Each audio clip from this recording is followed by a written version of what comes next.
this may affect your visions and objectives in life. وَالزَّوْجَةُ الْعَفِيفَةُ. It is not only wife, if you have good husband too, it is a form of rizq from Almighty Allah. وَالزَّوْجَةُ الْعَفِيفَةُ rizq. If you have a virtuous woman as a wife, or a virtuous man, it is a form of rizq as well from Allah. وَالْأَوْلَادُ الْأَبْرَارِ. If you have good children who are qurrat a'yun to you, this is another form of rizq from Almighty Allah. وَسُمْعَةُ الْعَطَرَ. If you have good reputation, Allah does not give this to every human being. That reputation will surely work for you someday. It is a form of rizq from Almighty Allah. كما يدخل في رزق النعم المعنوية مثل الأمن والاستقرار والحرية والعقل كلها أرزاق. Technically, there are also forms of sustenance that we may never appreciate until we find ourselves in a situation. For instance, al-amn, peace of mind, security, al-istiqrar, independence, al-hurriya, freedom, al-aqilu, sound mind. These are also forms of rizq from Almighty Allah. وَالْمَالُ هُوَ وَسِيلَةٌ وَلَيْسَ بِغَايَةٌ. Although money is a means to an end, but it is never an end in itself. هناك آلاف النعم نتمتع بها وقد نغفل عنها ونتوهم أن الرزق هو المال. Allah has bestowed upon us thousands of blessings, but we never for once appreciated these blessings.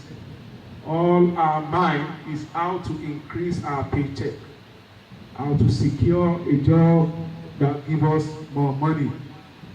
Until that comes our way, we never thought Allah has even given us any other blessings from Him. والله سبحانه وتعالى خص نفسه بملك أرزاق العباد وكل ما على الأرض حتى من أسمائه الحسنى الرزاق. Allah has assigned to Himself the responsibility of taking care of all human beings and everyone on earth. To tell us how significant rizq it is to Islam, Allah Himself has named Himself to be Ar-Razaq, the sustainer. It is He that sustains every one of us, whether we appreciate or not, whether we know it or not, whether we accept or reject that. Allah is the sustainer of earth, the whole universe, and the hereafter. وقال تبارك وتعالى, Allah says in Surah Al-Dhariyah, وَمَا خَلَقْتُ الْجِنَّ وَالْإِنسَ إِلَّا لِيَعْبُدُونِ مَا أُرِيدُ مِنْهُمْ مِنْ رِزْقٍ وَمَا أُرِيدُ أَنْ يُطْعِمُونِ إِنَّ اللَّهَ هُوَ الرَّزَّاقُ ذُو الْقُوَّةِ الْمَتِينُ. Surah Al-Azim. Allah says, I created the jinn and humankind only that they might worship me. I seek no livelihood from them, nor do I ask that they should feed me. It is Allah that gives livelihood, the Lord of unbreakable might. أيها الأخوة، مفهوم الرزق فيه اختلاف بين المؤمن وبين غير المؤمن.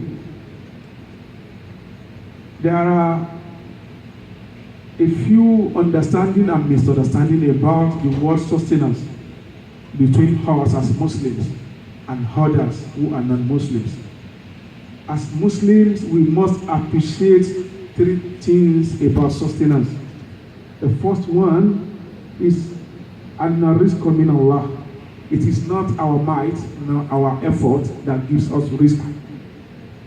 فَإِنَّ رِزْقَ مِنَ اللَّهِ. sustenance comes from no one but Allah.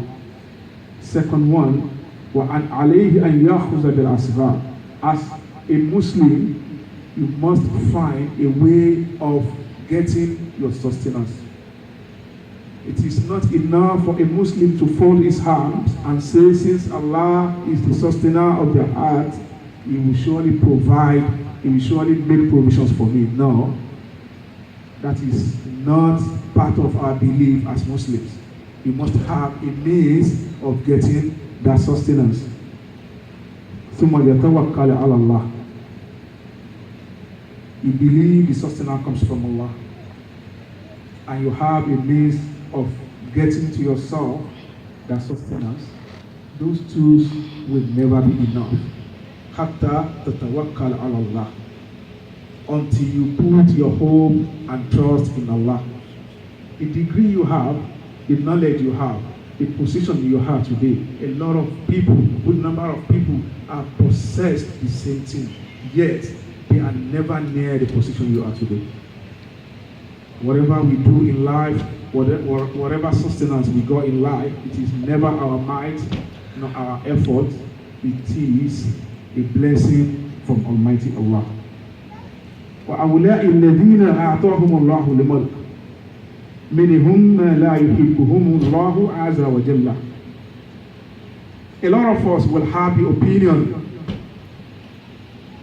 that what if Allah has not given me the desired sustenance from Him? Does that mean I do not worship Allah enough? Does that mean my efforts are not being accepted by Allah? No, that is a wrong opinion. There are some people that وَمِنْهُمْ مَنْ لَا يُحِبُّهُمُ اللَّهُ. Allah does not love them, He detests them. Yet, He gives them rich sustenance. أَعْطَى الْمُلِكَ لِفِرْعَوْنَ وَهُوَ لَا يُحِبُّهُ. Allah gave Fir'aun, He gave him power and dynasty. Yet, he was one of the worst servants of Allah.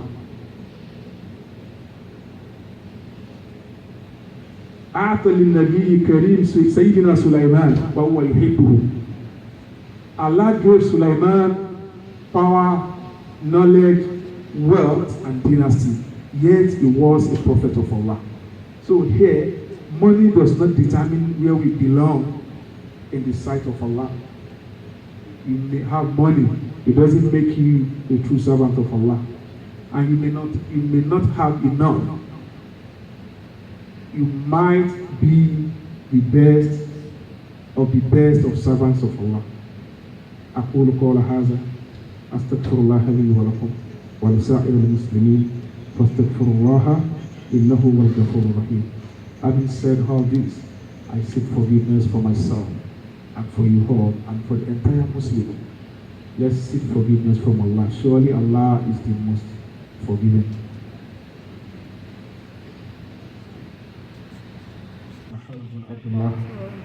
We give thanks to Allah.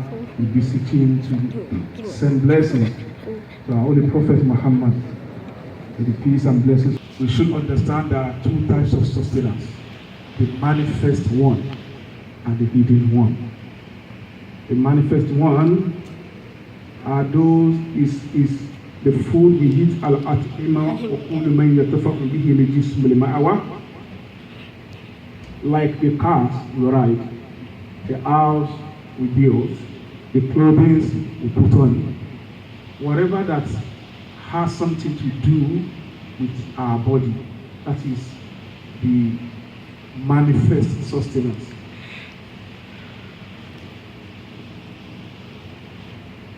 أما رزق الباطن, but the hidden one, هو أن تعرف الله, is to consciously experience the realization of Allah, to know Allah,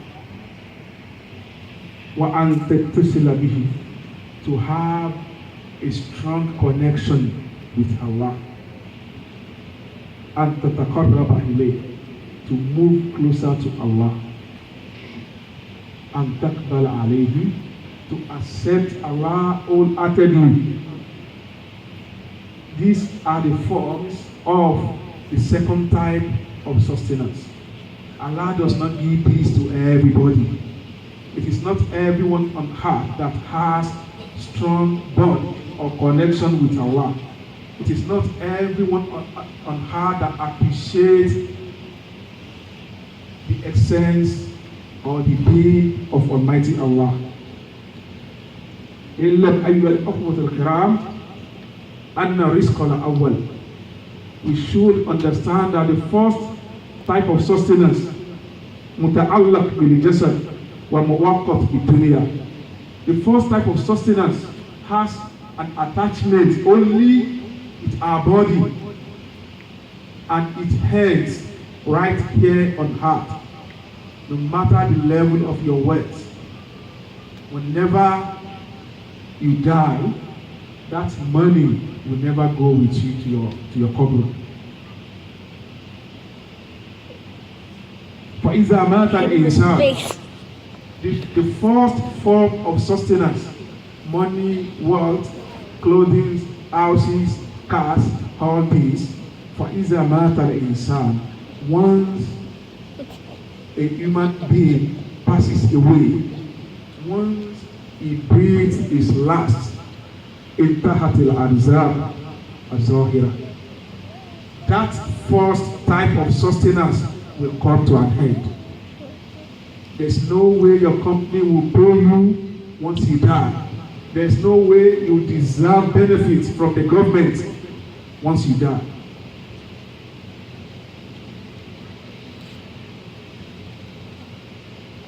أما الأرزاق الباطنة ينتفع بها في حياته وفي البرزاخ وفي جنته.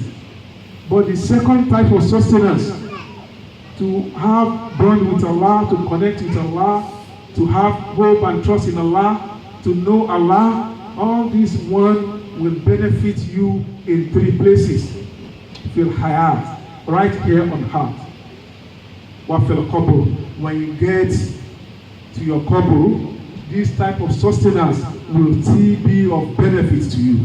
Wa fil akhirah, and on the day of judgment, this kind of sustenance will still be of benefit to you. That guy next to Gẹ́gẹ́ bí the guy àsìkò the guy who àti you fún guys àǹfààní know àwọn from the store. màmá wa, I'm stuck. etí à ń bára wọn sọ náà ni pé ayé tá a wà yìí, Sit down. Sit Ọlọ́run ọba down. fún rẹ̀ Sit down. ó ṣe owó ní pàtàkì láti fi lè lo ìgbésí ayé. Èròǹgbà wa ni pé tá a bá ń dáko àrísìkí, owó nìkan ní jẹ́ bẹ́ẹ̀. Àrísìkí ju owó lọ. Lóòótọ́ owó náà nínú àrísìkí ló wà. Àmọ́ àwọn àrísìkí míì tún bẹ ẹ̀tọ́lọ́run bá jogún ẹ̀ fún irú ẹni bẹ́ẹ̀ náà dúpẹ́ fọlọ́run. Inú àrísìkí tá a wí náà ni pé ẹ̀tọ́lọ́run bá fún lálàáfíà, àrísìkí ńlá ni. Ẹ̀tọ́lọ́run bá fún ní làákàyè tó mọ bá àti gbọ́rọ̀ kalẹ̀, tí gbogbo èèyàn bá ń sọ̀rọ̀ tó wọn ìbáyìí tí ì dá sí ọ̀rọ̀ ò tí ì níyanjú. Làákàyè náà lára àrísìkí ni. Mímọ̀ lára àrísìkí ni. Ẹ̀tọ́lọ́run bá wá fún lóbìnrin lọ́ọ̀dẹ̀ tàbí tó fún lọ́kọ rẹ̀ nínú ọ̀dẹ̀, àrísìkí ni. Ẹni tí ò bá níyàwó burú kò lè mọ ìyàwó rẹ̀. Ẹni tí ò bá sì lọ́kọ bú náà kò lè mọ iye ọkọ rẹ̀. Ẹni tọ́lọ́run bá wá fún ní àwọn ọmọ rẹ̀ tí kì í dá láàmú, ìwọ̀nba ẹni tó bá lọ́mọ tó dáa, èyí tó yẹ kó fi máa fi gbogbo àsìkò ẹ̀ máa pariwo lé àwọn ọmọ ẹ̀, àsìkò yìí á fi ṣe nǹkan míì tó wà meaningful tí ó fi mú ìlọsíwájú bá ìgbésí ayé tiẹ̀ náà. Ẹni tọ́lọ́run bá tún wá fún ní orúkọ tó dáa láwùjọ, àrísìkí náà ni Ọlọ́run ọba ṣe fúnru ẹni bẹ́ẹ̀. Èyí tí a tún wá fi kún òun náà ni pé àrísìkí yìí, ìyàtọ̀ ń bẹ láàrin àwa tá a pera wa ní mùsùlùmí àti àwọn tí kìí ṣe mùsùlùmí nípa àgbọ́yé pé báwo ni àrísìkí ti ń wá. Àwa tá a jẹ́ mùsùlùmí, àwa mọ̀ pé àrísìkí kìí ṣagbára wa, ọ̀dọ̀ Ọlọ́run ló ti ń wá. Ẹlẹ́ẹ̀kejì, mùsùlùmí gbọ́dọ̀ ní ọ̀nà tí ó máa fi gbà wá àrísìkí ẹ̀. Ẹlẹ́ẹ̀kẹta, tá a bá wá ní ọ̀nà tá a fi gbà wá, a gbọ́dọ̀ mọ̀ pé kágbára lọ́lọ́run òun lásìkí ló fi máa pọ̀ sí. Kìí ṣe ọgbọ́n wa, kìí ṣe òwe wa, kìí sì ṣe mímọ̀ wa, òun náà ni yóò jẹ́ kí àrísìkí máa pọ̀ sí. Àrísìkí wa pín sí ọ̀nà méjì. Ọ̀nà àkọ́kọ́ a lè ṣe gbogbo eléyìí, àmọ́ bí àrísìkí àkọ́kọ́ yìí ti dáa tó lọ́tẹ̀dá bá kú, àrísìkí náà pín ni o. Kódà bí èèyàn bá ṣògùn owó lọ́ tó bá ti kú, àwọn àjọ̀dún tí gbó wá fún wọn ní gbé wá fún wọn, torí pé àrísìkí tiẹ̀ ti pín lọ́tẹ̀dá ti bọ́ lára ẹ̀. Àmọ́ àrísìkí ẹlẹ́ẹ̀kejì, kí ni àrísìkí ẹlẹ́ẹ̀kejì náà ni pé àǹtàrífọ̀láhà, ká dá Ọlọ́run ọba mọ̀, ká mọ Ọlọ́run ní mímọ̀ ti pàápàá. Àǹtàtàkárùrábà ìléyìí, ká súnmọ́ Ọlọ́run ní ìsúnmọ́ tó súnmọ́ ju ìkaṣọrun wa lọ. Àǹtẹ̀tẹ̀sílẹ̀ bìí, ká kọ̀nẹ́tì ara wa mọ́ Ọlọ́run níbi pé tá a bá ń lọ tá a bá ń bọ̀, ẹ̀mí wa ò ní ẹlòmíì láàrin 24 hours. Tipátipá ló fi rántí Ọlọ́run. Wọ́n pè owó dìde, àsìkò àwẹ̀ tó ó gbà bọ́lọ̀ tí ní ká gbà, àrísìkí ńlá kan lọ́lọ́run jogún fún. Wa man yatawakkal ala Allah, ẹni tó bá fi gbogbo àlámọ̀rí ẹ̀ sọ́dọ̀ Ọlọ́run, tí ó gbà pé as long as my uncle lives, tí ó gbà pé tí bàbá àwọn àbí ìyá àwọn àbí uncle òun bá ṣì wà láyé, ìyà ò lè jẹun. Tọ́lọ́run bá fẹ́ ṣe, Ọlọ́run á mú ọkùnrin, ìyà ó sì máa jẹ ẹni tó rè pé tó ń kó òun bá wà láyé, ìyà ò lè jẹun. Sit down. So ẹ̀tọ́lọ̀ bá ní kó gbára lé Ọlọ́run tó tawakkal ala Allah, oore ńlá lọ́lọ́run ọba ṣe fún tí ó mọ̀.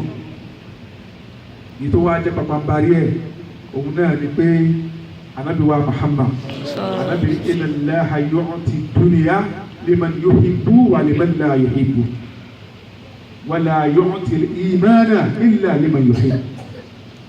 The Prophet says, Allah will give livelihood, wealth and sustenance to two types of people: those who he loves and those who he detests. Ẹni tọ́lọ́run a máa fún àrísìkí nínú èèyàn méjì. Ẹni tọ́lọ́run fẹ́, Ọlọ́run á fún àrísìkí. Ẹni tọ́lọ́run ò nífẹ̀ẹ́ sí, Ọlọ́run á fún àrísìkí. So eléyìí túmọ̀ sí fún wa pé èèyàn lówó, òun kọ́ ni a fi ń determine the level of our faith, the level of the acceptability of our ibadah. Èèyàn lówó kọ́ là á fi mẹ́ni Ọlọ́run. Èèyàn ò sì ní òun náà kọ́ là á fi mọ ẹni tí ò súnmọ́ Ọlọ́run. Ànábì wa ní ẹni tí Ọlọ́run bá nífẹ̀ẹ́ sí, kí lọ́lọ́run ó fún, tẹ́ fi mọ̀ kọ́ Ọlọ́run nífẹ̀ẹ́ sí. Ó wọlé ìmáà, ìgbàgbọ́, ìmánì, faith. Ẹni tọ́lọ́run bá fún, Ànábì ní dájúdájú irú ẹni bẹ́ẹ̀ òun lọ́lọ́run nífẹ̀ẹ́ sí. Kárúnà ọ̀tá Ọlọ́run ni, ẹ̀dá Ọlọ́run kò sì lówó tó. Sulaiman Ànábì Ọlọ́run ni, òun náà ní owó sì ní ọlá tó bùháyà. Tó lè sọ fún wa pé ẹni tó ní àtẹni tí ò ní kọ́ là á fi mọ ẹni tó súnmọ́ Ọlọ́run. Abdurrahman bin Auf àti Usman bin Affan, àwọn méjèèjì sàhábà Nábì ni wọ́n. Ọlọ́run fún wọn lówó, olùsìn náà sì ni wọ́n. Ọlọ́run tún fún wọn ní certificate àtijọ́ náà látàyè lọ. Fáráò, òun náà ní owó tó bùháyà, ó sì ní ọlá, ọ̀tá Ọlọ́run sì ni. Kí tí gbogbo eléyìí túmọ̀ sí fún wa ni pé àtowó, àtọlá, àti ipò, àtagbára ńdọ́ta bá kú, gbogbo ẹ̀ dòfo. Àrísìkí ẹlẹ́ẹ̀kejì yìí, ta'atullah, obedience to Allah, ma'rifatullah, kéèyàn dọ́lọ́run mọ̀, ittisal billah, kéèyàn ó ní personal, private and powerful connection with Allah. Kò dìgbà tí iwájú orí èèyàn bá dúdú, kéèyàn tó connect ẹ̀mí ẹ̀ pẹ̀lú Ọlọ́run. Téèyàn bá lè ní eléyìí, wa tawakkul ala Allah, téèyàn wá tún ní ìgbára lé Ọlọ́run. Mẹ́rẹ̀ẹ̀rin tá a kà á lẹ̀ yìí, ọ̀nà mẹ́ta ni wọ́n máa gbà ṣiṣẹ́. àkọ́kọ́ yóò máa ṣiṣẹ́ fẹ́ dà láyé. Ẹlẹ́ẹ̀kejì tó ta bá dénú sàárè tí tá a lágbára láti alter anything àsìkò yóò máa ṣiṣẹ́ fún wa. Ẹlẹ́ẹ̀kẹta tó bá jọ́ gbọdọ̀ kíámà níwájú Ọlọ́run àsìkò yìí náà yóò máa ṣe kéde yóò máa ṣiṣẹ́ fún wa. Ìdí ẹ̀ ń bẹ́ẹ̀ ni pé gbogbo àwọn tó ń kálẹ̀ ní láyé tá a bá ní Ọlọ́run is nothing. Tá a bá súnmọ́ Ọlọ́run kò sí àǹfààní kankan fún wa bẹ́ẹ̀. Gbogbo ẹ̀ pátá ní òòtàn jẹ́ kan. Níjọ́ tó bá tán just like ẹ tó ń gbèrú ìlú bẹ́ẹ̀ wáyé tí ò wá níṣẹ́ tó ń ṣe tí ò dẹ̀ wá entitled to see benefit. I don't know whether you have benefit here but there is such in the UK. Tí ò ní benefit tí ò dẹ̀ níṣẹ́ tó ń ṣe báwo ni irú ẹni bẹ́ẹ̀ ṣe fẹ́ survive jọ̀wọ́. Bẹ́ẹ̀ náà ni ẹni tí ò bá ní gbogbo tí ń jẹ́ àwọn ta kàálẹ̀ yìí tí ò ṣiṣẹ́ ẹlẹ̀ láyé bí ó ṣe pa ẹni tí ò níṣẹ́ tí ń ṣe nísìnyí bẹ́ẹ̀ ni bí ó ṣe pa òun náà ló sáré. Ibadallah ittaqullaha wal tanzur nafsun ma qaddamat ligad wazkur yawma turja'una fihi ila Allah. Apè ẹ̀yin olùgbàgbọ́ òdodo ẹ jẹ́ ká bẹ̀rù Ọlọ́run, ẹ jẹ́ ká páyà Ọlọ́run. وَاذْكُرُوا يَوْمَ تُرْجَعُونَ فِيهِ إِلَى اللَّهِ. Let us remember that day that we're gonna go back to Allah. A day will surely come when you put your clothes in the laundry, you take it to the laundry by yourself, but someone else will help you bring them out. That day when you put the food on your table and the food is eventually trashed, when you are no more, that day will surely come.